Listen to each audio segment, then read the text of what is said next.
Merci tout le monde d'être en ligne. Euh, Aujourd'hui, on va vous parler un peu de roadmap, d'A/B testing, de challenge opérationnel.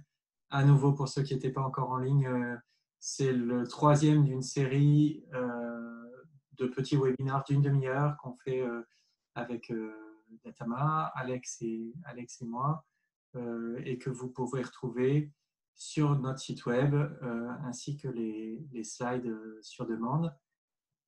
Merci à tous d'être là. Alex, the floor is yours quand tu veux. Allez. Ouais, merci à tous de nous rejoindre pour ce dernier webinaire sur le sujet de créer un audit de conversion, que ce soit en interne ou en externe. Alors, les 2 dernières semaines, qu'est-ce qu'on a vu ensemble? La première semaine, c'était vraiment vous expliquer sur comment concentrer vos efforts dans votre société. On a parlé de conversion business model, on a parlé de comment identifier ces différents projets en interne avec des modèles comme Value Proposition Canvas. On a parlé de comment créer des audiences à l'aide de vos données analytics et de différents modèles mathématiques pour savoir quelles dimensions performer le plus en fonction de certaines métriques. On a appris à comment visualiser ces customer journey.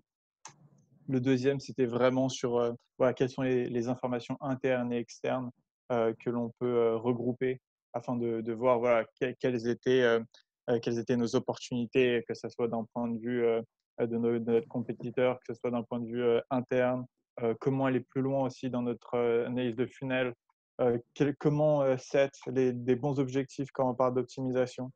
Et ça, c'est généralement des sujets qu'on retrouve très souvent de toute façon dans tous les audits CRO, que ce soit en interne ou avec un prestataire ou des agences. Mais aujourd'hui, on voulait parler d'un sujet qui est très très peu abordé, qui sont les sujets opérationnels. Et vous allez voir que c'est extrêmement important, j'ai pas envie de dire que c'est négligé, mais c'est souvent oublié de par la nature du CRO et de par la nature que ça a pris spécialement en France. On va essayer de vous apporter un angle un peu différent dessus, de vous expliquer aujourd'hui pourquoi c'est important et comment l'approcher. Alors, on va parler de business maturité dans le contexte du CRO et de l'expérimentation. On va essayer aussi de comprendre quelles sont les différentes stratégies en interne qu'on peut avoir pour améliorer tout ce qui est CRO A/B testing, que ce soit aussi bien de l'analyse statistique ou de l'analyse de programme du programme de management. Et aussi, voilà, Guillaume vous présentera un sujet qui est super important et qui est aussi très souvent négligé, c'est la compréhension de la significativité en A/B test. Alors, juste pour commencer ce webinaire, une citation que j'avais envie de partager avec vous, c'est un peu, si je devais regrouper les 50 dernières sociétés que j'ai aidé à insérer, à créer un programme de CRO, c'est la façon, si vous voulez, qu'une société run son CRO programme, c'est au moins, j'ai l'impression, pour moi, 10 fois plus important que son outil d'AB test. Mais cependant, la première chose que font la plupart des sociétés, la plupart des gens quand ils lancent un programme d'expérimentation, c'est de choisir un outil. Alors, je n'ai pas forcément de données sur ça, moi, c'est vraiment mon vécu. Quand j'étais à l'époque solution engineer chez un outil d'AB test qui est probablement le plus répandu sur le marché, très souvent, on allait voir nos prospects, on leur demandait pas forcément voilà, quelle fonctionnalité directement on allait leur vendre, mais où ils en étaient dans leur programme, ce qu'ils souhaitaient accomplir. Et ils nous disaient très rapidement, voilà, nous, la première chose qu'on veut faire, c'est choisir un outil. Et je trouvais ça dommage parce que nous, on était vraiment là pour leur aider à choisir le meilleur outil, les meilleures fonctionnalités pour leur programme. Mais finalement, ils n'avaient aucune idée de ce que c'était. Ils voulaient tout simplement commencer par prendre un outil d'AB test et ils pensaient que prendre le meilleur outil d'AB test, ça allait pouvoir leur permettre d'avoir les meilleurs résultats possibles. Mais c'est vraiment pas ça. Je pense, avec du recul, de toujours commencer son expérience AB test, de toujours commencer à créer votre programme, à créer cette culture en interne et voilà, vers la moitié de ce life cycle, seulement choisir un outil. Et alors, c'est vraiment sur ça qu'on va essayer de développer aujourd'hui, c'est comment développer une bonne culture d'expérimentation, c'est un peu le mot que tout le monde utilise de nos jours, et comment voilà, potentiellement créer une roadmap et choisir les différents outils qui vont vous permettre d'être le meilleur possible dans l'opérationnel. C'est pour moi ça, Alex, de me Allez. présenter. Yes, merci. Du coup, pour ceux je vois qu'il y a pas mal de gens qui était là au dernier webinaire. Donc, très rapidement, Guillaume de Benazé, moi, j'ai créé Datama il y a quelques années. On est procureur de services et de solutions autour de ces problématiques de CRO, d'optimisation de la conversion. Voilà, avec des algos intelligents qui se pluguent entre vos données que vous collectez déjà et la visualisation de ces données que vous visualisez déjà. C'est la brique intelligente entre les deux. Et j'ai une carrière d'un peu plus de 10 ans en analytics, en analyste d'abord chez Bain et ensuite en data science chez Expedia sur les problématiques de ranking. Voilà. Cool, et moi-même, Alex. Dans le passé, j'ai beaucoup travaillé en agence et en interne pour des sociétés, alors pas forcément pour créer des A/B tests, mais vraiment pour les aider à développer leur programme de CRO, que ce soit en vélocité, soit en qualité d'outils, etc. J'ai eu la chance de faire partie d'Optimizely en Angleterre. J'ai aussi construit une agence Creative CX là-bas.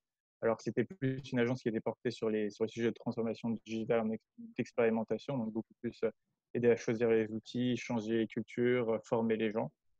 Et maintenant, j'ai rejoint Datama et je fais aussi toujours du freelance en expérimentation. Et en ce moment, j'aide Accor. Et vous allez voir que Alors, le sujet de ouais, changement de culture, c'est le dada d'Alex. On a un challenge entre nous qui est de tenir le meilleur qu'on vous a promis, parce que dans les répétitions qu'on a fait ensemble, il avait tendance à déborder un peu, parce que c'est vrai que le sujet est hyper important. Voilà, de la culture, d'instiller cette pensée d'A/B testing, d'expérimentation avant de choisir un outil, avant de tourner absolument un A/B test là tout de suite maintenant. c'est vrai. On va en parler pendant des heures, mais on va essayer de commencer ça encore 10-15 minutes. Alors, on va commencer par l'opérationnel. La façon dont vous faites votre opérationnel, j'ai envie de dire CRO, est extrêmement important. Trop souvent, on voit en interne que les gens ne se concentrent pas assez sur résoudre des problèmes et ils essaient plutôt de tester 2-3 idées. Et alors, comme on parlait la dernière fois, c'est ce qui va très souvent essouffler votre roadmap après seulement 2-3 tests. Et ça, c'est vraiment des tips qu'on va essayer de vous donner aujourd'hui, hein. Essayez d'intégrer le plus de personnes que vous pouvez à vos programmes d'expérimentation. Et alors, un exemple que j'aime beaucoup donner ce temps-ci, c'est si vous voulez les derniers hot jobs de CRO ou d'expérimentation qui sont créés par les leaders aujourd'hui, qui sont peut-être les Apple, les Spotify, les Netflix, les Booking.com, etc. C'est des jobs qui sont beaucoup plus du style DevOps, mais pour CRO. Alors, ils appellent ça Experimentation Platform Manager. Et si vous parlez un peu à ces gens, quels sont sur leurs daily activities, etc., ça va pas forcément essayer de créer plus de tests qui va plus se rapporter à du job de web analyst, business analyst ou même produit analyst. Ça va être beaucoup plus se concentrer sur cette capacité d'augmenter euh, la façon dont on teste en interne, que ce soit d'un point de vue soit méthode ou d'un point de vue technologique. Des gens qui vont être même PO hein, de produits, de tool analytics, de tool d'expérimentation en interne. Ils vont essayer de développer des fonctionnalités pour faire de meilleurs A/B tests, les déployer plus rapidement, etc. Et il y en a d'autres qui vont être là pour essayer de plus en plus éduquer les gens à qu'est-ce qu'est l'A/B testing et comment l'intégrer. Et il y a quelques semaines de cela, un des créateurs de la plateforme d'A/B testing de Booking.com a fait une interview qui était super intéressante. Vous pourrez facilement la trouver. Je crois qu'il avait rejoint Booking.com en 2003-2004. Il avait commencé à construire l'outil vers ces années-là. Et il disait qu'en fait, voilà, un cinquième de son temps, à partir de 2010-2011, c'était littéralement entraîner les gens à utiliser cet outil. Donc, toutes les nouvelles personnes que Booking.com embauchait, c'était de les entraîner, c'était de les former à utiliser cette plateforme. Pourquoi? Parce que, comme l'a partagé Guillaume la semaine dernière avec son expérience d'Expedia, c'est que c'est des sociétés qui ont vraiment mis au cœur de leur croissance l'expérimentation et c'est vraiment permettre à tout le monde dans la société de pouvoir soumettre des idées sur des problèmes bien précis, sur comment les résoudre. Et finalement, si on n'entraîne pas chaque personne qui rejoint la société à submit des idées, à construire ce genre à partager leurs idées, ça va jamais se passer. Et donc, c'est très important d'avoir, à mon avis, ce rôle en interne. C'est même plus important, à mon avis, d'avoir ça que d'avoir une personne qui soit juste dédiée à créer du test. Parce que finalement, la plupart maintenant des pôles digitales qui existent, dans les sociétés. On aura déjà ces web analystes, on aura déjà ces développeurs, on aura déjà ces PO qui existent. Donc, si vous les formez exactement à suivre cette méthode d'expérimentation, vous avez déjà toutes les ressources présentes euh, pour, euh, pour faire du CRO. Ça, c'est très important. Et pour que ça rentre dans la culture, moi, j'ai un binôme qui travaille avec moi à accord sur ces sujets-là. Et un truc génial qu'il a fait, c'est par exemple à la fin de chaque email, dans sa signature, il a mis Have a test idea. Donc, si vous avez une idée, vous pouvez le submit sur ce form. Et c'est juste, voilà, c'est vraiment rentrer dans ces petites habitudes que tout le monde sait qu'il peut déposer une idée dans une espèce de boîte à idées digitale, bien sûr. Et c'est super important. Alors, un autre concept que j'avais envie de mentionner sur le point de vue opérationnel, on entend très souvent ce mot vélocité, on entend très souvent qu'il faut essayer de faire le plus de tests possible. C'est vrai que si on se compare un peu au cadre de ce, de ce milieu, je parlais à un PM de Bing dans les années 2013 et qui disait qu'ils étaient déjà à 10 000 tests à peu près simultanés sur leur search. Alors quand on est même une société du CAC 40 et on fait seulement 2-3 tests par mois, on a tendance à vouloir faire de plus en plus de tests possibles. C'est pas forcément la bonne chose.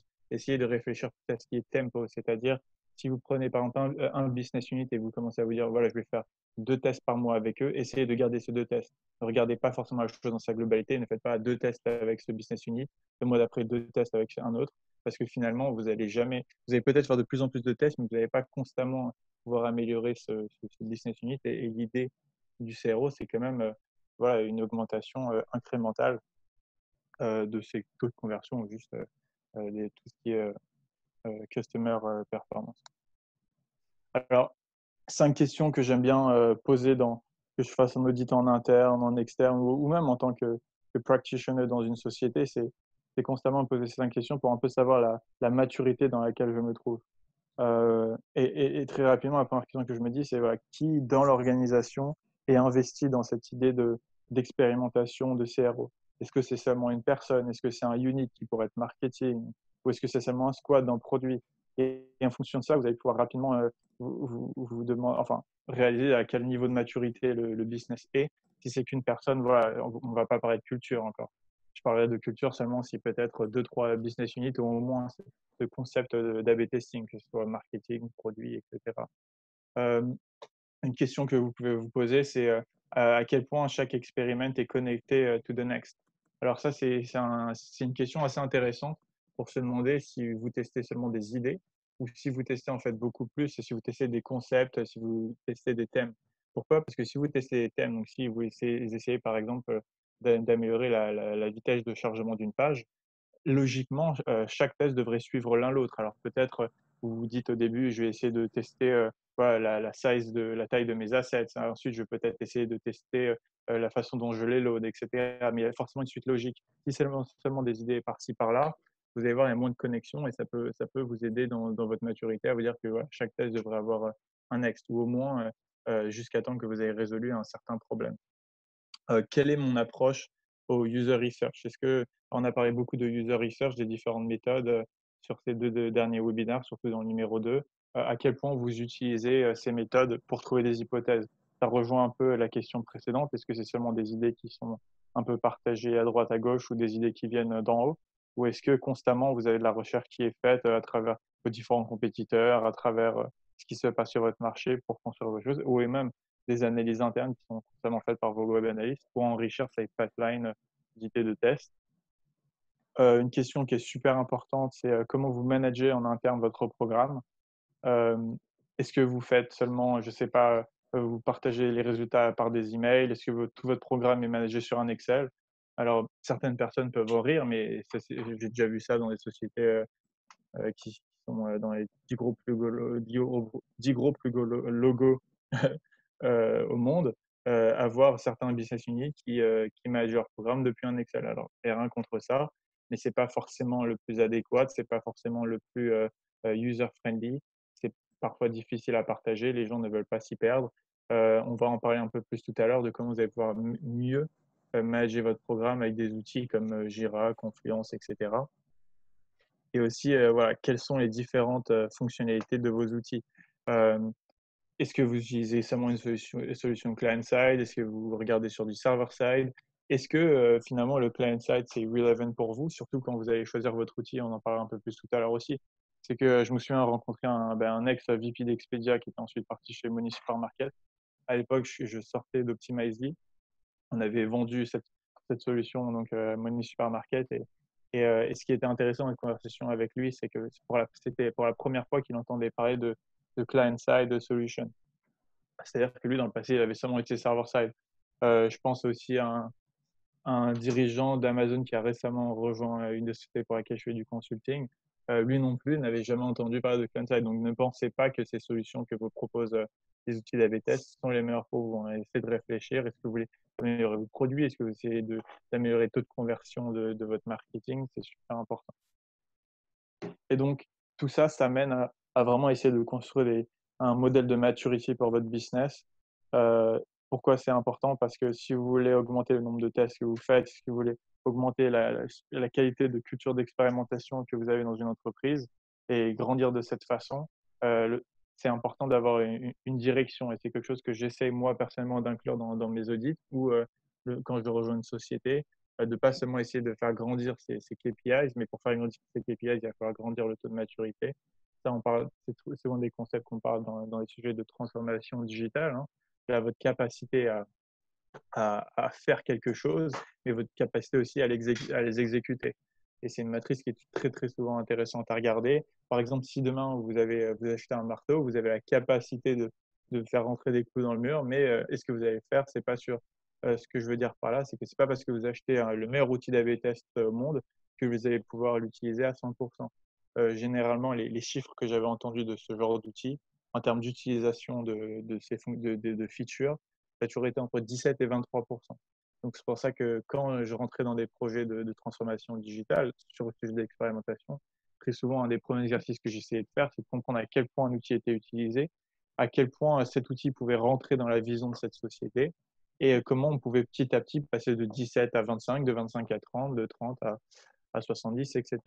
Et donc, pour construire vous-même ce modèle de maturité, essayez de toujours, bien sûr, avoir des étapes qu'on dit logiques, hein, ne passez pas ça va être logique, ça va être du plus facile au plus dur, mais essayez d'avoir des étapes qui sont inspiring pour ce business. Essayez d'avoir des étapes qui va vraiment unlock des bénéfices, que ce soit pour des équipes, que ce soit pour des départements, que ce soit même pour un même individu, mais qui va pouvoir vraiment progresser euh, alongside la vision de la société. Ça peut être, par exemple, si vous voulez faire un jour du server-side personnalisation, pensez d'abord peut-être à implémenter un outil de rollout et après cet outil de rollout, commencez à faire quelques A/B tests. Ensuite, incluez seulement des A/B tests avec du machine learning. Et ensuite, partez vers de la personnalisation automatisée. Pour rester sur ce sujet de maturity model, 3 facteurs que moi j'essaie toujours de regarder, c'est people, platform et technology. People, c'est tout simplement voilà, comment on va pouvoir petit à petit améliorer nos process pour peut-être aller plus vite, pour faire plus de choses, pour enable plus de gens, pour que ce soit plus simple. J'essaie au moins d'avoir un critère toujours, c'est la plateforme. La plateforme, en fait, c'est notre propre produit digital. Petit à petit, comment on peut améliorer? Si par exemple, on est sur des anciennes technos qui sont peut-être lentes, qui prennent plus de temps à développer, etc., comment petit à petit on peut l'emmener vers des technos peut-être plus modernes, simplifier notre code, etc. Et toujours penser, bien sûr, à la technologie, c'est tout ce qui est, par exemple, outils d'A/B test, analytics, voilà, comment tout ça peut contribuer à notre niveau de maturité en expérimentation. Et voilà, bien sûr, chaque étape, toujours à la relier à la vision de la société qui est toujours définie soit par les C-level, les VP, etc. Juste un point sur les roadmaps, parce que c'est un hot topic que j'ai très souvent vu dans les audits. Et ben, moi, ce que j'ai envie de dire, c'est que la plupart des roadmaps will fail you, vont vous rater tout simplement parce que c'est c'est peut-être pas la chose qui est adaptée pour le CRO, ça peut être adapté dans d'autres circonstances. C'est un truc qui vient énormément du project management, mais cependant, c'est que ce qu'on va voir, surtout quand on commence des programmes d'A/B testing, c'est que le temps que ça va nous prendre, surtout avec des outils de client-side, à développer un test avec plusieurs variations, du fait de plusieurs facteurs politiques, du fait que ça va prendre du temps à faire des sessions de brainstorming, on va devoir s'habituer en interne, un rollout parfois va être plus rapide que certains A/B tests. Et je dis bien que certains. Et donc, ça fait que vous allez prendre du retard sur votre roadmap, les rollouts vont continuer à être déployés et finalement, vous allez avoir une roadmap qui est out of date parce que ça ne sert plus à rien de faire un A/B test front-end si le rollout back-end a déjà été fait. Alors, vous pouvez toujours le faire, mais pour moi, c'est une perte de temps. Euh, Après certains tests, on ne peut plus move forward. Alors, il va se passer plusieurs choses, soit parce que vous avez bien testé dans le sens où vous êtes en train de tester des problèmes et vous voulez trouver une solution, et finalement, après un ou deux tests, vous avez été incapable de trouver pour l'instant une solution, donc ça va vous prendre plus de temps et on va revenir au problème numéro un. Une statistique que j'aime bien sortir, il avait une analyse qui avait été faite par Optimizely de tous ses clients, de tous les tests qui avaient été faits. Et seulement un test sur 7 ou un test sur 8, je ne sais plus, était positif pour le business, donc était gagnant. Donc si on reste dans cette logique, les 7 premiers tests que vous avez peut-être lancés vont être négatifs, ne vont pas trouver une solution à votre problème. Et donc finalement, vous allez devoir rester sur cette problématique et encore une fois, la roadmap va être décalée. Et trop souvent, quand on fait une roadmap, les thèmes ne sont pas priorisés, c'est souvent des idées et on va trop souvent penser qu'on va tester une idée pour que cette idée gagne. Et ça vraiment, ça pénalise la culture de l'expérimentation parce que l'expérimentation, c'est plus fait, ou le CRO, c'est plus fait pour apprendre que pour seulement augmenter des KPI. Alors, bien sûr, la priorisation, c'est un truc qui est super important, pas forcément pour le CRO, mais pour le produit, toujours dans cette optique de roadmap. Et donc, nous, ce qu'on voulait faire aujourd'hui, c'était rapidement vous partager quelques techniques de priorisation et après, vous laisser faire la vôtre. Alors, il y a toujours cette priorisation très simple ça, c'est un screenshot d'Optimizely dans le Program Management, mais vous pouvez le faire vous-même. C'est ce ICE scoring, donc Impact, Cost, Effort. Optimizely mentionne Potential. Potential, c'est un truc que je recommande pas forcément en interne. J'ai énormément du mal avec ça parce que c'était quelque chose qui était extrêmement biaisé. Je deviens de plus en plus confortable avec ce sujet. Alors pourquoi c'était biaisé? Je vais vous donner un exemple. À chaque fois que quelqu'un mettait une idée sur ce système, je voyais que si c'était sa propre idée, le potentiel d'augmenter le taux de conversion était énorme. Par contre, quand c'était l'idée des autres, c'est toujours un peu en dessous. Et finalement, elle avait toujours cet effet extrêmement biaisé. Alors récemment, on est capable, avec du scoring, de plus en plus déterminer le potentiel d'un A/B test en fonction par exemple, de son positionnement sur le produit, Alors, Guillaume avait parlé de ce concept, hein, de scoring. Je crois que c'était dans le webinaire 1, si je me souviens bien, Guillaume, sur tout ce qui était scoring de funnel. Ouais, on avait fait un point effectivement sur la partie quelle est l'opportunité à aller chercher sur tel type de page ou tel type de page d'un point de vue purement data, en essayant d'allouer de la valeur en fait à chacune des étapes d'un parcours d'un utilisateur. Il a vu la home, puis il a vu la search, puis il a acheté pour 100 euros. Bon, ben, ma home et ma search valent chacune 50 euros. Et donc à la fin, j'ai une idée de combien vaut chaque page et aussi combien contre vaut chaque page. C'est-à-dire si les gens sortent à la search alors que potentiellement ils valaient déjà sur ce modèle théorique de valeur de chaque page, alors qu'il valait déjà 1 euro, et bien du coup ma search est responsable de moins 1 euro dans mon escarcelle et du coup on arrive à avoir comme ça une matrice de priorisation d'un point de vue purement data, ça n'apporte qu'une des colonnes que vous avez là, parce qu'après, la question se pose est-ce que c'est compliqué, est-ce qu'on a du love, est-ce qu'on y croit, et surtout est-ce qu'on a une idée, mais ça donne une idée de où C'est ça, prioriser. et c'est marrant que tu parles du love, c'est un truc que j'ai appris au fur et à mesure du temps à aimer. Alors pour plusieurs raisons, c'est parce que faut se rendre compte que dans une société, il y a toujours ce facteur politique, et au lieu d'utiliser le mot politique, qui serait peut-être un peu compliqué, comme on voit dans le prochain, là, une catégorie un peu technico-political, c'est pas forcément le mot qu'on a envie d'utiliser, alors que love, c'est un peu l'amour que porte ce sujet. Ça peut être un sujet qui vient de tout en haut, qui peut juste et qu'on pense qu'il va être résolu, et c'est important de pouvoir inclure ce facteur dans notre priorisation. Mais c'est un truc que j'ai appris à aimer tout simplement parce que voilà, ça prend en considération l'impact que ça peut avoir dans notre culture. Ça peut être un business unit qu'on essaye de gagner, qu'on essaye de faire utiliser de plus en plus la B testing. Si c'est à nous de le déployer, voilà, se dire que d'un point de vue interne, on peut gagner un business unit sur le CRO. Je pense qu'en Love, je mettrais peut-être la note maximum. Il faut savoir aussi pouvoir se dire les bénéfices court terme, mais aussi long terme de lancer un A/B test pour ces gens. Et alors là, je vous en partage un autre qui est assez connu dans le monde du CRO. C'est fait par une agence Conversion XL. Ils ont appelé ça le PXL. Alors ça, j'ai un peu envie de dire, c'est un niveau assez avancé. Ils vont prendre énormément de facteurs. Alors, ils vont prendre en considération, par exemple, le poids d'un test. Ils vont aussi prendre la qualité de vos insights, que ce soit feedbacks, etc., user testing. C'est un truc, si vous arrivez à un niveau assez avancé, que vous allez pouvoir utiliser. Je vais juste partager après en interne, je pense que vous serez capable de penser lequel est le plus adapté pour vous. Commencer par le plus simple et aller peut-être vers le plus élevé une fois que vous avez, je sais pas, ça c'est un bon modèle si vous avez une cinquantaine de tests que vous allez prioriser, mais si vous avez que deux, trois idées, ça sert à rien de rentrer dans un modèle aussi compliqué. La seule chose que j'ai envie de rajouter dessus, mon petit tips, c'est ce que j'adore, ce que Optimize a fait sur celui-là. Vous avez vu là mon nom ici à gauche. Vous allez pouvoir inviter plusieurs gens à noter. Alors, créer ce système de démocratie, vous avez pensé que ça va peut-être, ralentir le processus, que ça va un peu le biaiser. Oui, mais en fait, le fait de partager, de donner chacun sa capacité à donner son avis sur la priorisation des tests, ça va enlever, j'ai envie de dire, beaucoup de problèmes sur le moyen et le long terme, de gens qui ont l'impression que leurs idées ne sont jamais priorisées. Et alors, si vous êtes 10 à noter, bien sûr, certaines idées vont toujours rester dans le backlog. Au moment que chaque personne puisse s'exprimer sur le sujet, vous allez voir, ça va enlever certains conflits. Ça, c'est juste mon petit tips. Donc, pour résumer un peu tout ça, hein, rester dans le même esprit, winning CRO, c'est la communication, de la communication, de la communication. Et quand vous faites votre audit, quand vous continuez dans votre progression interne, posez-vous encore ces questions. Est-ce que je suis en train de construire des silos ou est-ce que je suis en train de vraiment intégrer ce processus en interne? Si vous commencez à créer des silos, ça peut marcher jusqu'à un certain niveau, mais très rapidement, le niveau de maturité va être coincé parce que vous n'allez jamais pouvoir créer une équipe assez grande pour server tout le business. Et si vous pouvez, ça sera probablement pas la façon la plus effective parce que vous allez toujours créer des problèmes de communication, vous allez créer des redundancies, vous allez créer des duplications de travail.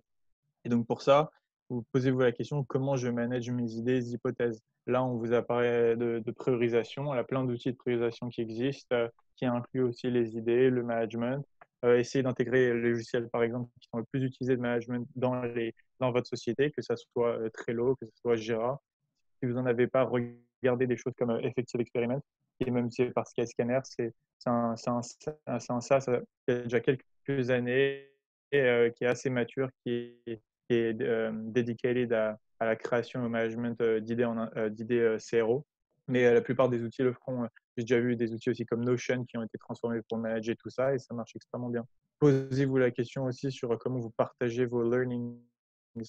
Si vous voulez, l'objectif, c'est toujours que tous les business units puissent aussi utiliser cet apprentissage, puissent bénéficier de ce que vous avez fait dans vos A/B tests.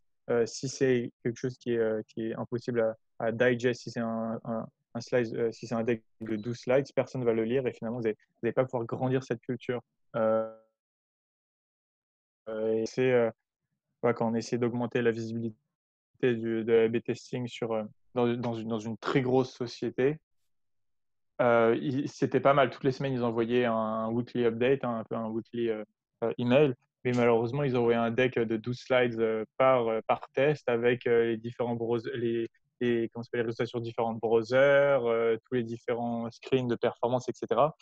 Si moi, demain, je sais pas, je suis PE ou même je suis quelqu'un qui fait au customer experience, c'est pas forcément quelque chose qui m'intéresse. C'est de créer peut-être un deck de 2-3 slides.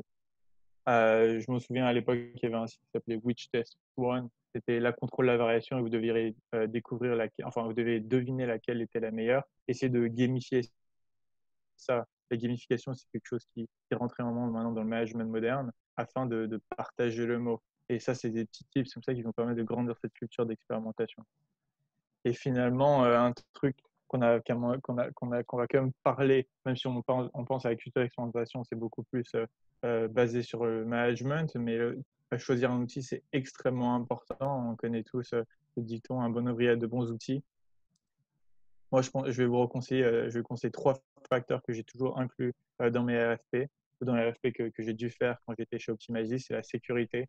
N'oubliez pas que si vous choisissez un outil, que ce soit front ou back-end, hein, de nos jours, ils vont avoir accès, ils vont pouvoir injecter soit du JavaScript directement sur vos pages, soit directement sur votre source code. Vous voulez pas que votre DSI ou CTO ou que votre sécurité un jour vous dise ah ben maintenant vous pouvez plus utiliser ça.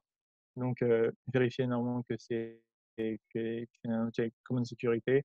Vérifiez qu'il y a de très bonne vitesse. Vous ne voulez pas ralentir la page speed de votre produit parce qu'on sait que de nos jours, c'est extrêmement important, la vitesse de page. Mais surtout, surtout, concentrez-vous sur ease of use, que ce soit une plateforme qui soit facile à utiliser, que ce soit pour les marketeurs qui vont peut-être faire certains A/B tests eux-mêmes, que ce soit pour vos développeurs. Vous pouvez avoir l'outil le plus performant à vos sécurité et page speed. Si vous commencez un programme ou si vous lancez dans un programme de croissance de maturité avec un outil qui est finalement difficile à utiliser, qui a beaucoup de bugs sur son interface, etc., vous allez tout simplement tuer votre momentum et c'est pas l'idée. Donc, mon conseil, quand vous choisissez un outil, faites un RFP assez simple pour savoir quel est le meilleur d'un point de vue sécurité et speed.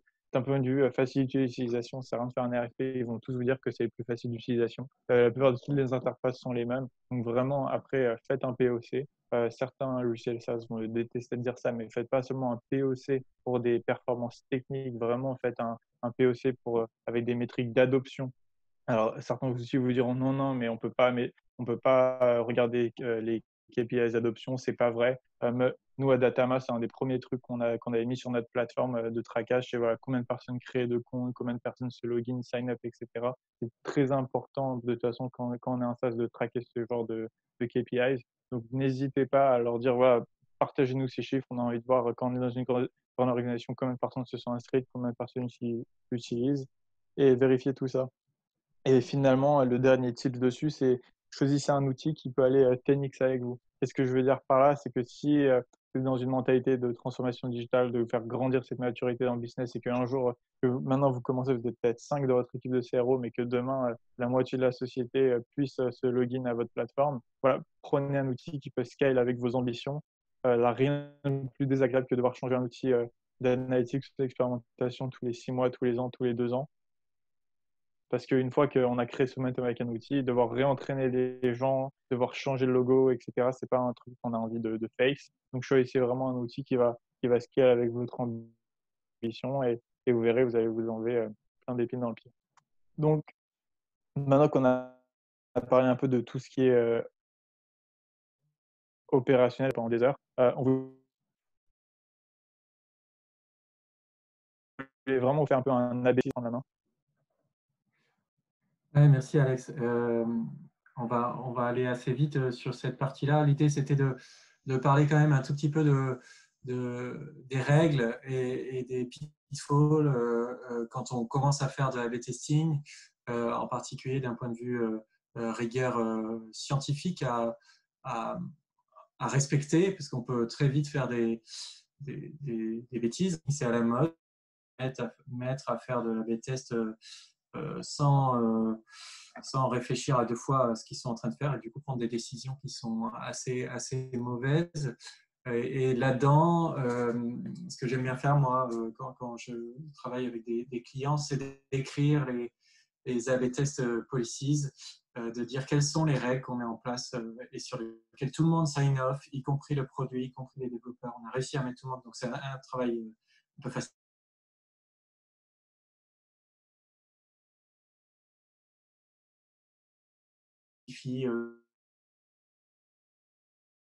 Sans avoir dit qu'est-ce que cherche à faire cet A/B test, pourquoi est-ce qu'on le fait. On dit qu'on va faire un A/B test qui remonte le bouton en haut de la page, mais c'est basé sur une hypothèse qui est que l'utilisateur ne voit pas le bouton qui est tout en bas de la page et donc ne scrolle pas et donc ne clique pas dessus. Et donc notre hypothèse, c'est qu'en remontant en haut, on va augmenter le taux de conversion. Et c'est important de le dire comme ça parce que ça permet de formuler aussi quelle est la success métrique, en l'occurrence augmenter le taux de conversion. Qu'est-ce que c'est le taux de conversion? Est-ce que c'est le taux de transaction par session? Est-ce que c'est le taux de passage à l'étape d'après? Est-ce que c'est le revenu par session? Quelle est votre primary métrique? Et c'est hyper important de la définir parce qu'ensuite la décision de rollout ou pas de l'A/B test va être basée uniquement sur cette primary métrique et pas sur d'autres. Et il est hyper important de sign off avant sur à quel own va-t-on juger cet A/B test. C'est sur cette métrique qu'on est tous d'accord et pas sur la métrique qui nous arrange a posteriori. Ça n'empêche pas d'avoir des secondary métriques dans le cas où éventuellement la primary métrique serait flat, non significative. Et du coup, de pouvoir dire, bon, bah, on n'a pas optimisé le taux de conversion, mais en même temps, les gens passaient plus de temps sur la page et c'était notre secondary métrique. Mais pareil, il faut l'avoir défini avant. Et ça n'empêche pas non plus, effectivement, ensuite, dans la partie learn, et on le verra tout à l'heure, de deep dive et d'aller chercher, là, pour le coup, toutes les métriques qu'on veut pour essayer de comprendre ce qui s'est passé, pour comprendre pourquoi ça va à la hausse ou à la baisse. Mais la décision de mise en prod, dépend d'une métrique, d'une et une seule métrique, ou à la limite de deux, dans le cas où la première serait flat. Clarifier le scope, la target, est-ce qu'on cible, on fait uniquement en France, on fait uniquement sur les gens qui sont returning visiteurs. Ah d'accord, donc ça représente X% de mon trafic qui attend de conversion. Quelle est la cible d'uplift? On pense faire plus 3% en conversion. De tout ça va dépendre le point 4 qui est là, c'est-à-dire la durée du test. Vous avez pas mal d'outils online pour faire ces sizing. Vous avez ça aussi intégré dans un outil d'AB test et y compris dans Natama. Mais c'est très important de dire, bon, d'accord, vu ces hypothèses, attention, le test va devoir durer 2 semaines ou va devoir durer 6 mois. Et là, il faut peut-être réfléchir un petit peu, est-ce qu'on a vraiment envie de faire cet AB test.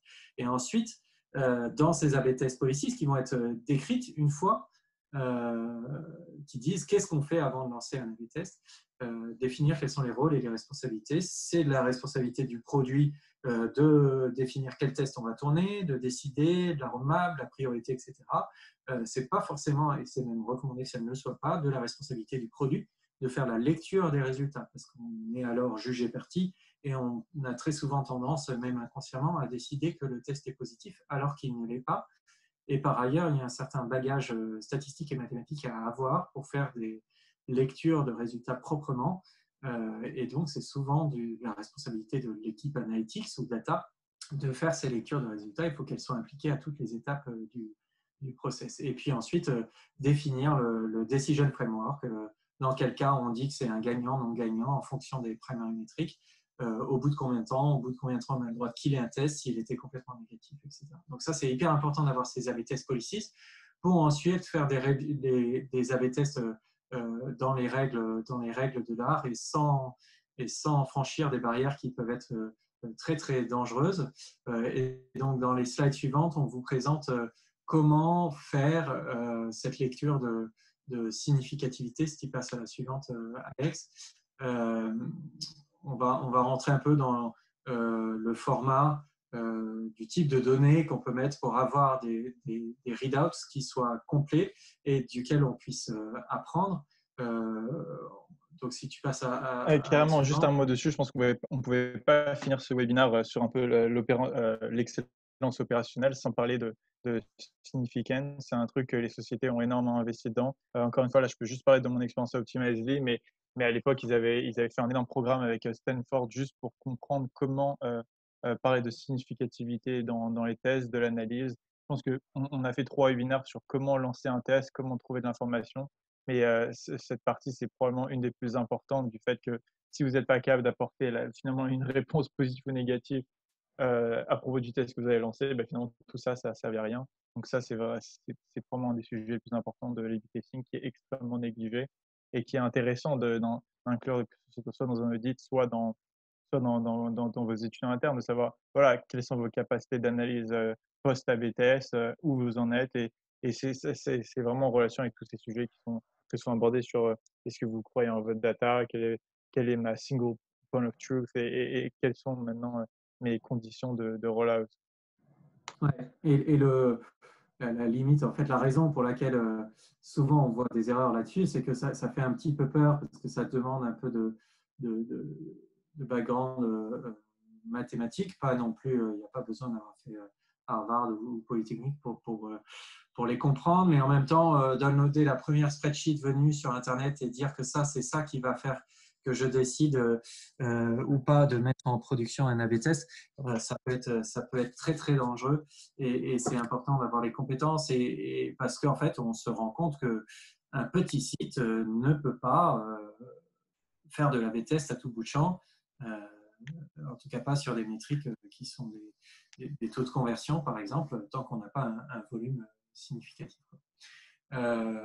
Ça, c'est un exemple de données que vous pourriez extraire de Google Analytics, de n'importe quel outil d'AB testing ou de collection de données Web Analytics, où vous avez comme ça votre test variante A, B, et puis une série de dimensions qui ensuite vont vous permettre de faire la partie learn, savoir d'où vient le drive à la hausse ou à la baisse, et puis un certain nombre de métriques, dont évidemment la primary métrique, celle que vous cherchez à optimiser, par exemple le taux de conversion, par exemple le panier moyen, pour pouvoir faire votre lecture et extraire ce type de dataset et savoir automatiser l'extraction de ce type de dataset de vos données web va vous permettre ensuite de construire un outil de lecture de résultats d'A/B test qui soit complètement automatisé, systématique.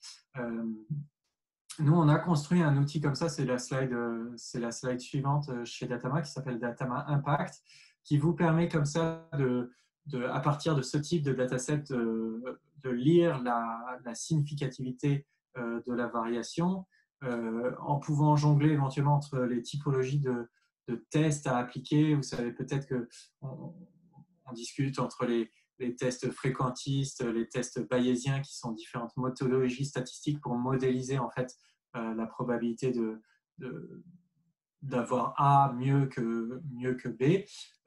C'est assez important de savoir faire ça proprement. Et éventuellement, c'est ce que vous avez en haut à droite là, dans ce graphe, de pouvoir sizer l'impact de la variation que vous êtes en train d'observer. J'ai un taux de conversion qui baisse de 3% fine. Quel est l'impact global sur ma métrique, par exemple mes revenus? Ça revient à la notion de template propre et commun dont parlait tout à l'heure Alexandre, pour communiquer ensuite les résultats d'A/B test. Vous avez toujours le même format pour communiquer qui dit voilà le scope, voilà le screenshot, voilà les résultats, voilà la significativité. Et en l'occurrence, quand le résultat n'est pas significatif, ça va dire combien de temps il faudrait encore que le test tourne pour que ça devienne significatif un jour, et pour du coup avoir des discussions avec le produit du style c'est pas significatif au bout de 2 semaines. Si les résultats restent ce qu'ils sont, on aura de la significativité seulement dans 6 mois. Qu'est-ce qu'on fait? C'est le type de modèles qui sont intéressants. Et ensuite, la partie learn est hyper importante, et je trouve que beaucoup dans le test and learn, très souvent on fait la partie test mais on fait mal la partie learn, c'est-à-dire ok, ça fait -8 là si on reprend l'exemple précédent, et on dit bon ben dommage, prochain test suivant dans notre roadmap, et en fait on ne dit pas non mais attends, ça fait -8 et ça vient d'où? Et là pour le coup on peut s'autoriser à aller chercher toutes les métriques qu'on veut pour essayer de comprendre d'où ça vient. Là vous avez le split, à gauche c'est A, à droite c'est B. On est en revenu. Vous avez vu tout à l'heure quand on faisait la lecture de résultats de significativité sur un panier moyen. C'est assez important de se dire, OK, ma conversion augmente, mais est-ce que mon panier moyen augmente ou diminue? Est-ce qu'on est capable de lire la significativité sur ce panier moyen, ce qui n'est pas forcément le cas dans tous les outils d'A/B testing, et pour prendre en fait la vraie bonne décision, et ensuite de comprendre, en l'occurrence, là, vous voyez, sur l'étape 2, en fait, toute la baisse vient de l'étape 2, et spécifiquement sur le mobile sur Chrome. Donc, c'est à la croisée du mobile sur Chrome qu'il s'est passé quelque chose, un problème technique ou un problème d'implémentation, on ne sait pas, mais, ou un vrai problème utilisateur. Mais en tout cas, c'est intéressant de ne pas oublier cette partie learn, et en même temps de rester très synthétique sans avoir 15 slides par A/B test pour savoir expliquer une variation globale. Voilà, Ouais, moi, Guillaume, j'adore ce test, enfin, j'adore ce graphe, le waterfall. À chaque fois, j'essaie de l'inclure dans mes analyses de test. Très souvent, je rajoute une dimension qui est un peu action UX. Ça va être très souvent des micro-PIs ou des actions du style qu'on peut collecter sur du content square, sur du décibel. Ça peut être du scroll, ça peut être du clic, etc., que j'ai au préalable décidé avec des UX ou des PO afin de comprendre les changements de comportement sur ma page. Je rajoute cette dimension dans mon waterfall, comme par exemple sur Datama, et finalement, ça va vraiment m'indiquer quelles sont les différences de comportement et est-ce qu'il y en a vraiment eu. Et c'est toujours un truc que j'adore, c'est toujours un exercice que j'adore faire, et ça me sauve énormément de temps que je puisse condenser tout ça sur un graphe. Tout à l'heure, on parlait de rendre les choses assez digest. Ça, c'est vraiment un bon exercice, celui de faire 50 slides, et je l'entends toujours, hein, du style, on a fait un rapport de 200 slides ou de 150 slides pour essayer de comprendre les différences de comportement. Voilà comment vous pouvez le réduire sur une seule slide. Vous avez votre waterfall, les différentes étapes, et vous montrez finalement quelles sont les plus grosses différences à l'aide des maths d'un point de vue dimension métrique. Yes. Tu veux faire le récap, Alex? On a un petit peu débordé. Allez. On vous avait dit qu'il était passionné sur ce sujet-là. Non, alors on va faire un récap rapide. Je pense que c'est ce qui est super important de retenir d'aujourd'hui, c'est que même si on a fait 2 webinars sur comment analyser les données, sur sur voilà, comment bénéficier un maximum de tous les méthodos CRO. Ce qui est extrêmement important, c'est que le people, cette phase dans la transformation digitale qui est l'humain, est extrêmement important, voire plus important que les outils. Je pense que faut pas essayer de se dire forcément qu'il est plus important, mais il faut des bons humains avec des bons outils. Il y a beaucoup, beaucoup de challenges dans l'expérimentation. Essayez de vous souvenir que quand vous allez voir créer ce maturity model, toujours regarder les 3 grands facteurs, hein, people, platform, technologie. Essayez toujours de grandir sur ces 3 axes et il n'y a pas de raison pour laquelle votre programme ne peut pas s'améliorer. Les statistiques sont extrêmement importants. Euh, Vraiment, l'objectif du testing, comme on dit à la fin, c'est learning is as much important as testing. J'ai envie de dire testing equals learning. Et learning, ça passe par cette analyse statistique qui dit que soit c'est positif, soit c'est négatif. Donc, n'oubliez jamais de regarder les stats et d'être sûr de les comprendre, surtout quand vous allez partir vers des choses un peu plus compliquées comme de l'MVT, comme de la personnalisation, comme quand vous allez avoir différents pourcentages de rollout, etc. Ouais. Et de faire ça avec une certaine rigueur parce qu'on peut faire assez vite Exactement. des bêtises. En termes de next steps, eh ben on arrive au bout de ces 3 webinaires. Merci à ceux qui les ont suivis. Vous pourrez les retrouver en replay sur Datama. On vous enverra le lien vers la petite vidéo YouTube. J'espère que vous avez trouvé ça intéressant. On évalue en ce moment avec Alex la possibilité de transformer ça ensuite en podcast régulier de manière hebdo, peut-être sur un format un peu plus court et uniquement audio. On serait très content d'avoir là maintenant vos commentaires dans le chat ou les questions-réponses. Si vous pensez que c'est quelque chose qui pourrait vous intéresser, éventuellement sur lequel vous seriez content d'intervenir pour venir donner votre point de vue, répondre à des questions, ce serait axé comme ça CRO et Analytics. Alex, tu veux dire 2 mots là-dessus? Alors, je pense que comme vous avez pu voir dans ces 3 derniers webinaires, on a beaucoup, beaucoup de choses qu'on peut discuter avec Guillaume. Je crois qu'on n'a pas d'expérience.